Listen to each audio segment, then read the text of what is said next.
You kick off your shoes after a long day, and before you've even sat down, your dog is there, nose down, tongue out, completely absorbed in your feet. You pulled away, maybe laughed, maybe told them to stop, but your dog wasn't being weird. They were reading you. 1. Your feet are a map of your entire day. You walked in thinking about dinner, or the drive home, or whatever's still unfinished. Your dog walked up thinking about you. And your feet, more than your hands, more than your face, more than anything else you brought through that door, are where the most information lives. Dogs navigate the world through scent in a way that has no human equivalent. Their nose contains up to 300 million olfactory receptors compared to roughly 6 million in ours. But it's not just volume, it's architecture. The part of a dog's brain dedicated to interpreting scent is approximately 40 times larger, proportionally, than ours. When your dog puts their nose and tongue to your feet, they are processing a layered sensory document: where you went, who you were near, what you ate, how your body chemistry shifted across the hours, whether you were stressed or calm or somewhere in between. Your feet carry all of it. They've been in contact with the ground all day, absorbing environments, collecting traces, accumulating the full chemical record of everywhere you've been since you last left home. Your dog isn't drawn to your feet despite the smell. They're drawn to them because of it. Because your feet, at the end of the day, are the most complete version of you they can find. 2, it's a submission signal, and it's directed specifically at you. Foot licking has a social history that goes back through thousands of years of canine evolution. In wolf packs and in domestic dog groups, lower-ranking animals lick the faces and bodies of higher-ranking ones as a gesture of deference and affiliation. It's an act that communicates, I trust you, I respect you, I am safe with you, and I am choosing to show you that with my body. Over time, as dogs moved into human homes and humans became the social structure, that behavior transferred. Your dog doesn't lick your feet because they're confused about what you are. They lick your feet because they know exactly what you are, the center of their world, the person whose presence organizes everything else, and this is one of the oldest ways their species knows how to say so. Here's what makes it specific to you. Most dogs don't do this to strangers. They don't seek out the feet of visitors or house guests with the same absorption and intention. This behavior, in its full, unhurried form, tends to be reserved. Directed. Given to the person or people who hold the highest place in their social and emotional world. What looked like a quirk is actually a quiet bow, and it was always meant for you. 3. Licking releases endorphins, and your dog is taking comfort in you. You've always thought of foot licking as something your dog does because of you drawn by your scent, responding to your presence. And that's true. But there's a whole other dimension to it that most owners never consider. What the licking does inside your dog's own body while it's happening. Repetitive licking triggers the release of endorphins in dogs, the same neurochemical response that underlies other self-soothing behaviors like rhythmic movement or gentle mouthing. A study out of the University of Bristol in 2011 examining canine stress responses found that dogs engaged in affiliative licking behaviors showed measurable reductions in cortisol, the primary stress hormone. The act itself is regulating. It calms them. And the key detail is this: it isn't just any licking that produces this response. It's licking someone they're bonded to. Your scent, your skin, your specific chemical presence is what activates it. You are the source of the comfort, not just the surface of it. When your dog settles into licking your feet at the end of the day, They're not just greeting you, they're exhaling. They're using you, in the most literal biological sense, to come down from whatever the day held for them, too. And if that changes how you feel about letting them, stay with me until point 6, because there's one pattern in foot licking that's actually your dog asking for something specific, and almost every owner misses the ask entirely. 4. It's a grooming gesture, and being chosen for it is an honor. In the social lives of dogs, grooming isn't maintenance, it's membership. When dogs groom one another, licking faces, ears, the backs of necks, they are reinforcing bonds, declaring affiliation, and marking the boundaries of their inner circle. It is one of the most intimate things one social animal can offer another. Your dog is offering it to you.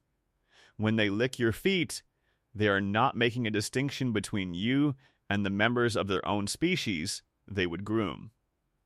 In their internal social world, you are not outside the circle, you are inside it, fully, without qualification.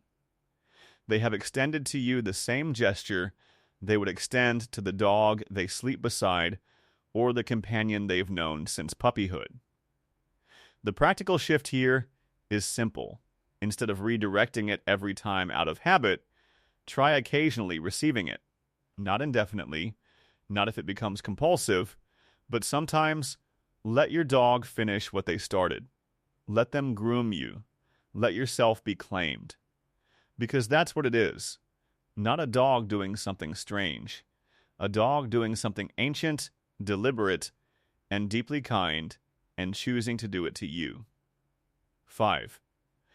Your dog is building a scent portrait of you, and they never stop updating it. Every time your dog licks your feet, they are not starting over. They are adding to something. Dogs possess what researchers call episodic, like memory, the ability to encode and retrieve specific experiences with contextual detail. And scent is the primary language of that memory. What your dog is gathering from your feet isn't experienced as isolated data points. It accumulates, layers, becomes a living sensory portrait of you that grows more precise and more detailed every single time they return to it. Research out of Emory University in 2016 used neuroimaging to show that the scent of a dog's bonded human activates the caudate nucleus, the brain's reward center, more reliably than almost any other stimulus, including food. Your scent doesn't just register to your dog, it lights them up. It is, at a neurological level, one of the best things their brain knows.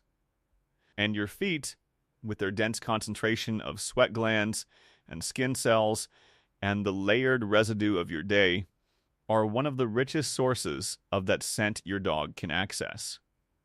Every lick is an update. Every session is your dog carrying a more complete version of you forward into their memory. You are, in a way you can never fully see, one of the most vivid things in your dog's inner world. They have been building you there, carefully, for as long as they've known you.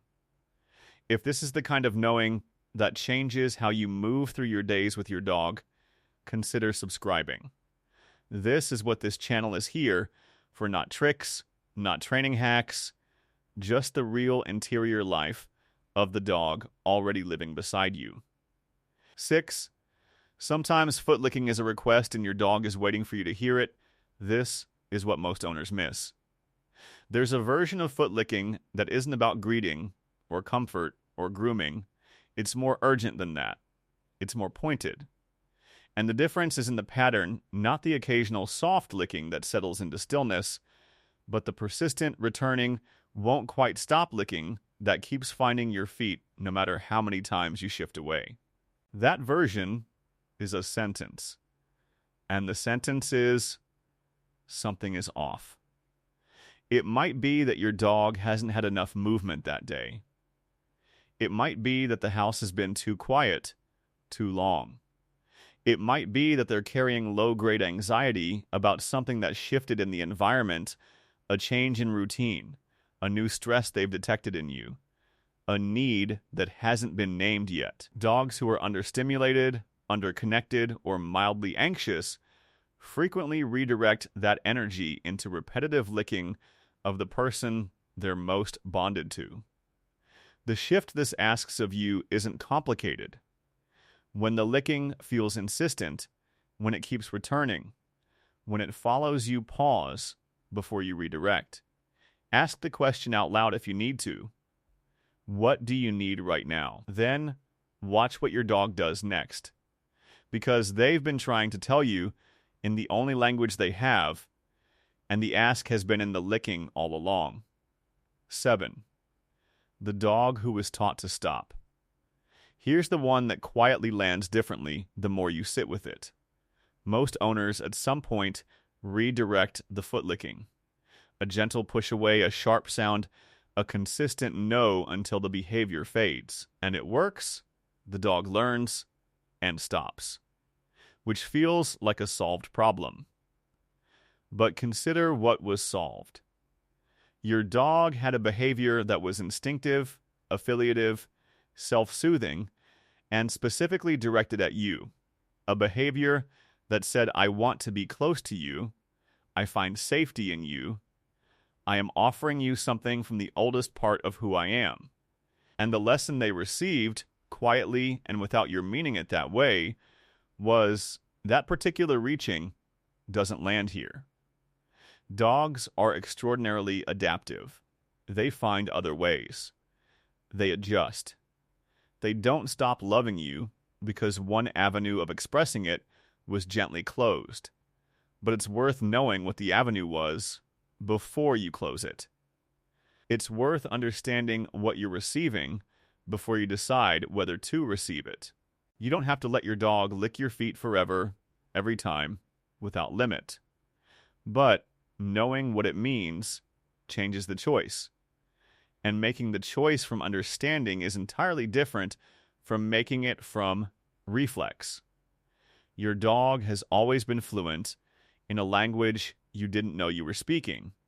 Every lick was a sentence. Every return to your feet was a paragraph in a conversation they never stopped trying to have with you. You don't have to understand all of it. You just have to know it was never nothing, and that your dog, from the very first time, meant every word.